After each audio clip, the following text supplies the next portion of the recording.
If he's never hit you, never screamed at you, never called you out your name, but you still feel like you're losing your damn mind around him, pay attention. What you're living through might not just be a bad relationship. It might not even be emotional abuse. It might be something with a name most people throw around, but almost nobody understands. And the difference between the two is the difference between healing in 6 months and questioning your reality for 6 years. Today, I'm telling you exactly how to know which one you're in plain English with zero fluff. Hey, beautiful people. Welcome back to Your Fake Apology. I'm Crystal, your psych NP, and your favorite no BS voice of reason when it comes to boundaries and mental health. I'm a certified psychiatric nurse practitioner, which means I sit across from women every single week whose nervous systems are wrecked, whose memories don't even feel like their own, and who keep asking me the same question. Was it abuse or was it him just being him? I've lived it. So when I tell you I know that fog, the second guessing, the apologizing for breathing wrong, I'm not reading it out of a textbook. In this episode, I'm breaking down the real clinical difference between emotional abuse and narcissistic abuse. The 3 areas where narcissists expose themselves, what actually is happening inside your brain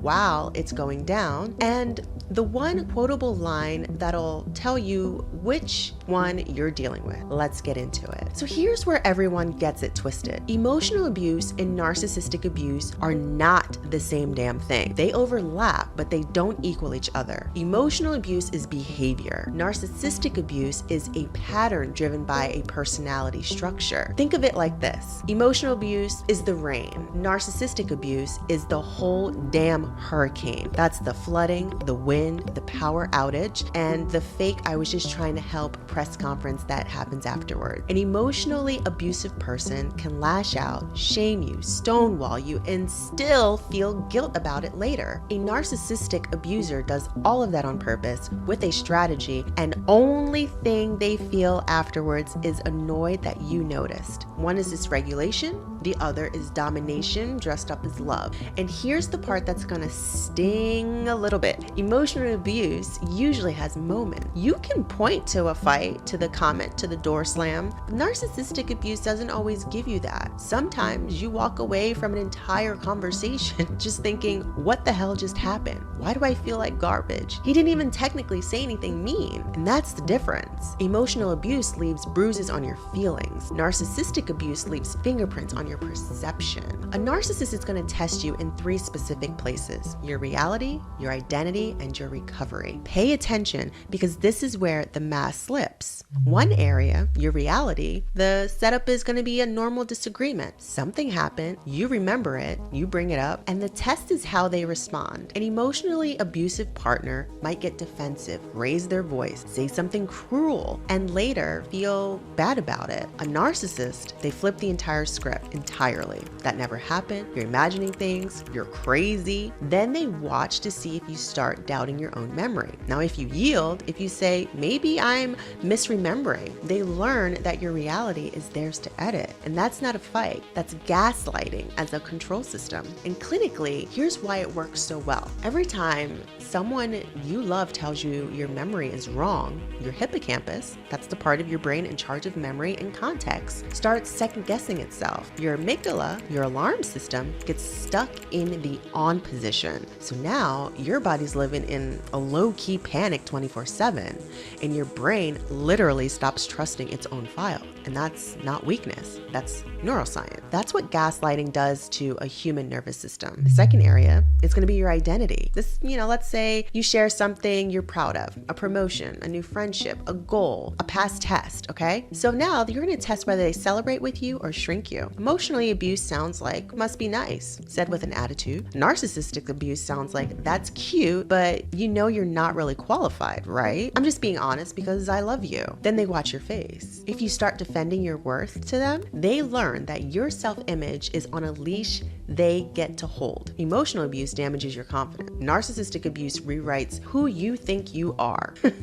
You'll catch yourself one day looking in the mirror like, when did I stop recognizing her? And that's not growth, that's erosion. Area 3, your recovery. This is the one no one talks about. The setup is, let's say you're trying to heal. So you start therapy, boundaries, going low contact, maybe even leaving. And the test is what they do when you start getting better. An emotionally abusive person might get scared, defensive, even sad, but eventually they back off. A narcissist escalates. They love bomb, they hover, they show up at your job, they start that smear campaign, they weaponize your kids, your family, your finances. They watch to see if your healing is off balance. If you cave even once, they learn that your peace has a price tag and they will pay it just to take it from you again. Emotional abusers fear losing you.